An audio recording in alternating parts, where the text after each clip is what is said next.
اور تبلیغ کی ایک بڑی خاصیت کیا ہے، اس میں فرقواریت نہیں ہے، فرقواریت لیس. فرقواریت تلاش بھی کریں گے نا، چھیڑیں گے بھی تو چھیڑے گا ہی نہیں سامنے والا. ورنہ جب ہم کسی کو رفع الیدین یا آمین کے مسئلے پر بہت زیادہ چھیڑیں تو ایک نہ ایک دن آگے بلاخر وہ چھڑ ہی جاتا ہے. ایک چھوٹا سا قصہ سنا کے اپنی بات ختم کرتا ہوں. ہمارے ایک دوست تھے، وہ مجھ سے ملنے کے لیے آئے، اتنی لمبی داڑھی ان کی بالکل ناف سے بھی نیچے جا رہی تھی. میری کتاب انہوں نے پڑھی تھی، ایک موضوع پر کتاب تھی، بڑے متاثر ہوئے. تو دوست تو بعد میں بنے، اس میں پہلی ملاقات تھی، ملنے کے لیے آئے.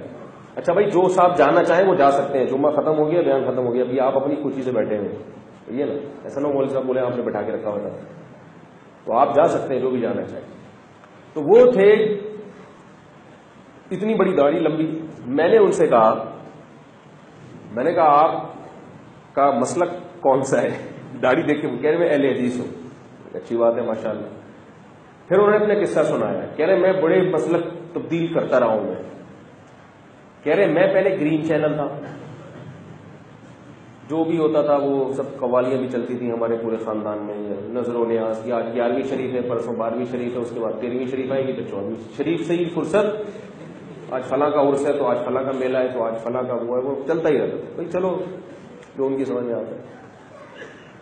کہہ رہے ایک دن میں کوئی دیوبندی مولوی صاح مجھے مل گئے. ان کا میں نے بیان سنا کہ بھئی یہ تو بدعت ہے، یہ تو یوں ہے. تو مجھے وہ دیوبندی کی باتیں سمجھ میں آئی تو میں کیا بن گیا؟ دیوبندی بن گیا.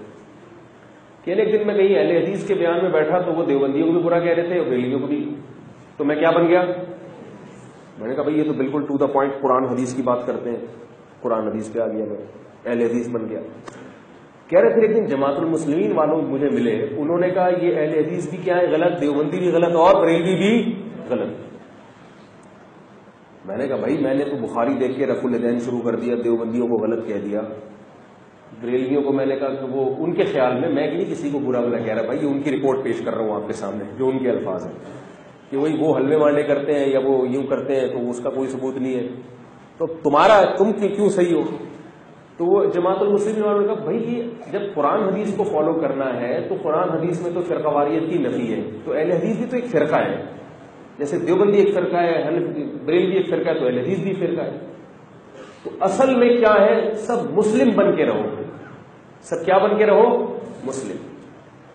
اس لیے جماعت المسلمین میں آؤ اور اس کے امام کو لازم پکڑو. اور بھی تقریریں ہیں، یہ تو میں خلاصہ بیان کر رہا ہوں. تو مجھے کہتے ہیں جماعت المسلمین زیادہ صحیح لگنے لگی، تو وہ کہتے ہیں ہم کس میں چلے گئے؟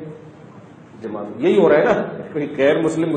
میرے پاس تو غیر مسلموں کے لباس جو نئے مسلمان ہوتے ہیں وہ کہتے ہیں یار میں ادھر گیا اس مسجد کا مسلک ہو گیا، دوسری مسجد میں گیا وہ والا پگڑی پہن لی، ادھر گیا ٹن مارا وہاں سے. جیسے ہم نکل رہے ہوتے ہیں نا، ادھر سے گولے گنڈے والا آیا، وہاں سے تھوڑا سا گولا گنڈا کھایا، ادھر سے نکلے آئس کریم کی دکان میں گھس گئے، وہاں سے چٹنی کباب کھا کے. ایسے ہوتا ہے نا بچپن میں جب پیسے بھی ہوں اور تو سب کا تھوڑا تھوڑا ٹیسٹ. تو غیر مسلم بھی جب آتا ہے نا وہ بیچارہ بوکھلا جاتا ہے. تو کہہ رہے کہ میں غیر مسلم تو نہیں تھا لیکن دین پہ نیا نیا آیا تھا، دین کو مضبوطی سے فالو کرنا شروع کیا، تو اب چینل روزانہ تبدیل ہو رہے ہیں اس سے. وہ کہہ رہے وہ غلط، وہ کہہ رہے یہ غلط، وہ کہہ رہے ان کی ٹانگیں چھوڑی ہوئے پتلی کرو، کہہ رہے رفع الیدین کرو، نہیں کرو. کہہ رہے بالآخر ہم نے ٹن مارا اور کہاں چلے گئے؟ جماعت المسلمین میں آ گئے. اس وقت جماعت المسلمین پارٹ 1 اور پارٹ 2 نہیں تھا. ابھی تو جماعت المسلمین کا جواب بہت آسان ہے، ورنہ جماعت المسلمین نے بھی ہمارا بڑا دماغ کھایا ایک زمانے میں. ہر تھوڑی دیر کے بعد کوئی بندہ آ رہا ہے کہ حدیث میں تو آتا ہے جماعت المسلمین اور تم حنفی بنے ہوئے اور تم شافعی. شکر ہے اب ان کا فتنے کا زور الحمدللہ ٹوٹ گیا. وہ ایسے ٹوٹا کہ وہ جماعت المسلمین پارٹ 1 بھی بن گئی اور پارٹ 2 بھی بن گئی. تو اب ہم آرام سے جواب دے دیتے ہیں جب بھی کوئی آتا ہے نا کہ بھی حدیث میں آتا ہے جماعت المسلمین کو لازم پکڑو، تو میں کہتا ہوں حدیث میں پارٹ 1 کے بارے میں یا پارٹ 2 کے بارے میں؟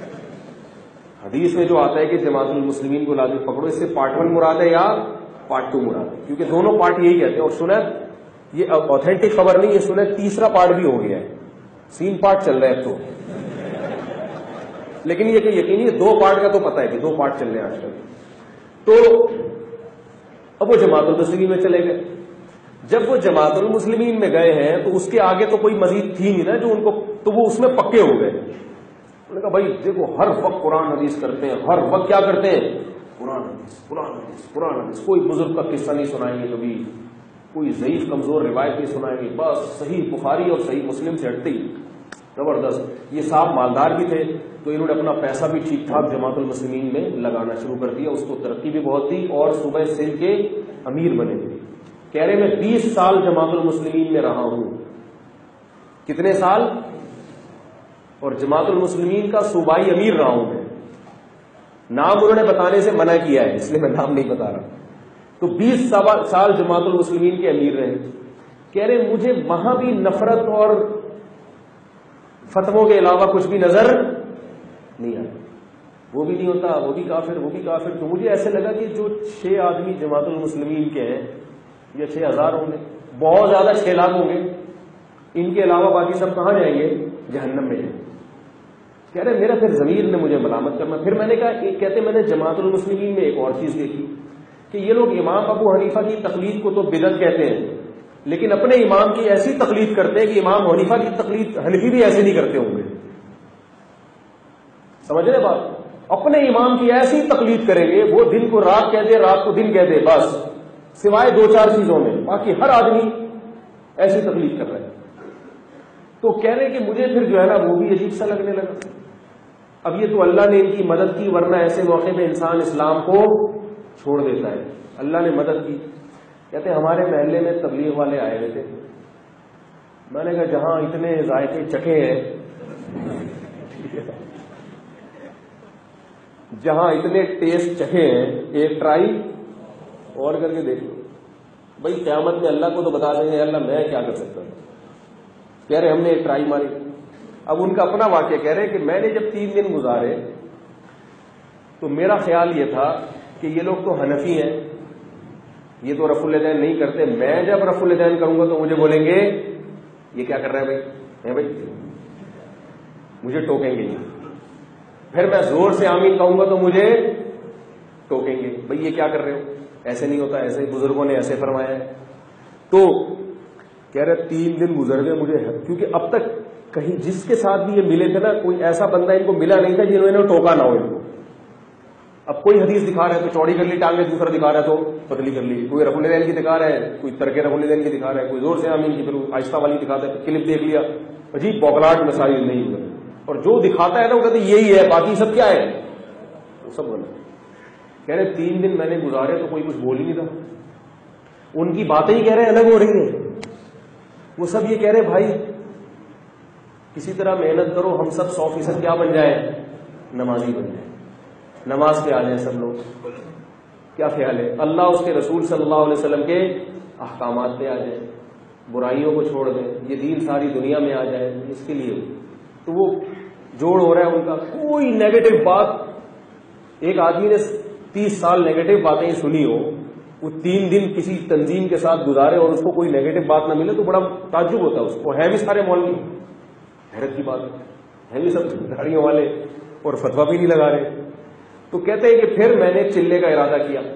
ان کا خیال ہوگا چلہ لگاؤں گا تو پکڑیں گے، کیونکہ شروع میں یہ ہوتا ہے نا کہ اب 3 دن ذرا پکا ہونے دو اس کو، ایک دفعہ آ جائے تو پھر ایک دم سے گردن دبوچیں گے اس کی. کیا کر رہا ہے بھائی تو کیا کر رہا ہے، یہ نماز کیسے پڑھ رہا ہے، یہ ٹانگیں اتنی چوڑی کیوں کی، زور سے آمین کیوں کہہ رہا ہے بھائی، یہ داڑھی اتنی کیوں بڑھائی ہے تو نے. تو کہہ رہے ہیں کہ میں نے پھر چلہ لگایا. کہہ رہے پورے 40 دن گزر گئے، کسی نے ایک اعتراض. کہہ رہے مجھے پتا چلا بھائی ان کے تو مسائل ہی کچھ اور ہیں، ان کو اس سے غرض ہی نہیں ہے کہ یوں کرتے ہو، ان کو اس سے غرض ہے کہ نماز پڑھتا ہے کہ نہیں پڑھتا. بہت مشکل ہے سمجھانا. ان کو اس سے ہے کہ جو بے دین لوگ ہیں ان کے دلوں میں دین کی محبت پیدا ہو جائے، بھلے ایسے پڑھو یا ویسے پڑھو. جو نہیں پڑھ رہا اس کی فکر کرو کسی طرح مسجد میں آ جائے. کہہ رہے مجھے ایسا اطمینان ہوا، میں نے کہا اللہ تو نے مجھے سیدھے راستے پہ لگا دی. ایسے بھی ہو جاتی ہے اور ویسے بھی ہو جاتی ہے، کوئی مسئلہ نہیں ہے. کوئی یوں کر کے پڑھ لے، کوئی مسئلہ نہیں ہے، کوئی اس کے بغیر پڑھ لے، لیکن اس کی فکر کرو کہ ساری دنیا کیا بن جائے، نمازی بن جائے. تو کہہ رہے اب میں تبلیغ میں وقت لگاتا ہوں. کہتے میں کرتا رفع الیدین ہی ہوں، لیکن میں رفع الیدین نہ کرنے والوں کو برا بلا، اور مجھ سے بھی بڑی عقیدت تھی، ان کو بڑی محبت تھی میری. انہوں نے بڑی پرتکلف دعوت دی کہ اس زمانے میں دعوت قبول کر، اپنی دعوت قبول نہیں کرتا میں. جب انہوں نے میری دعوت کی تو انہوں نے مجھے اپنے بیٹے سے ملوایا.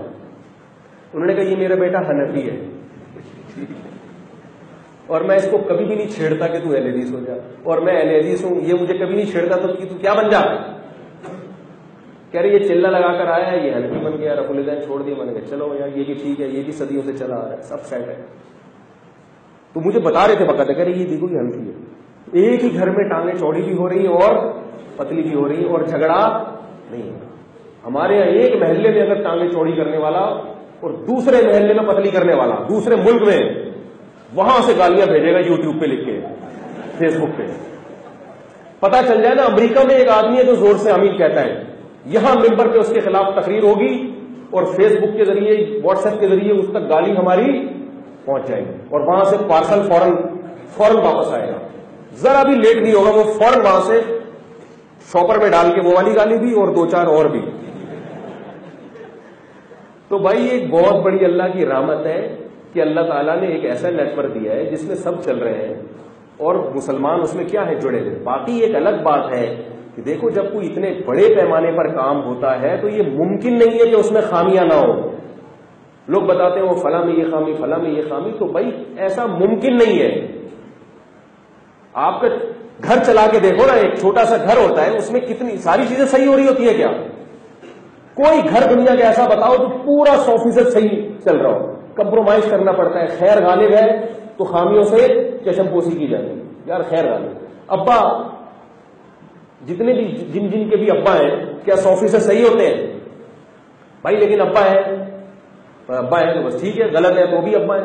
تو جب ایک تنظیم سے ایک جماعت سے اتنی خیر پھیل رہی ہے، اتنی خیر پھیل رہی ہے، اتنا اسلام دنیا میں پھیل رہا ہے، لوگوں میں محبتیں پھیل رہی ہیں، تو اگر اس میں خامیاں بھی ہیں تو ان خامیوں کی اپنی استطاعت کے بقدر اصلاح کی کوشش کرنی چاہیے. جتنی کر سکتے ہو، نہیں کر سکتے تو چپ کر کے آرام سے بیٹھ جاؤ.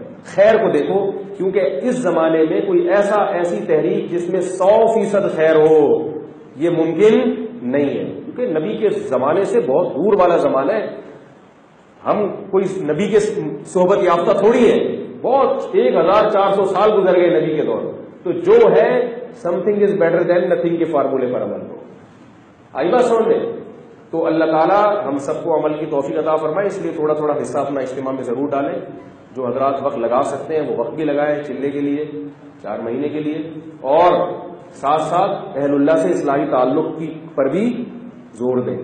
تبلیغ کا الگ نوعیت کا فائدہ ہے، بزرگوں سے اصلاحی تعلق کا الگ نوعیت کا فائدہ. دونوں فائدے انسان کو حاصل کرنے چاہیے. تبلیغ کا فائدہ عمومی ہے، کسی عالم سے کسی بزرگ سے تعلق قائم کرنا اس کا فائدہ خاص ہوتا ہے. دونوں قسم کے فائدوں کی انسان کو ضرورت ہے. کسی ایک شعبے میں چل کر کسی دوسرے کی کبھی نفی نہ کریں.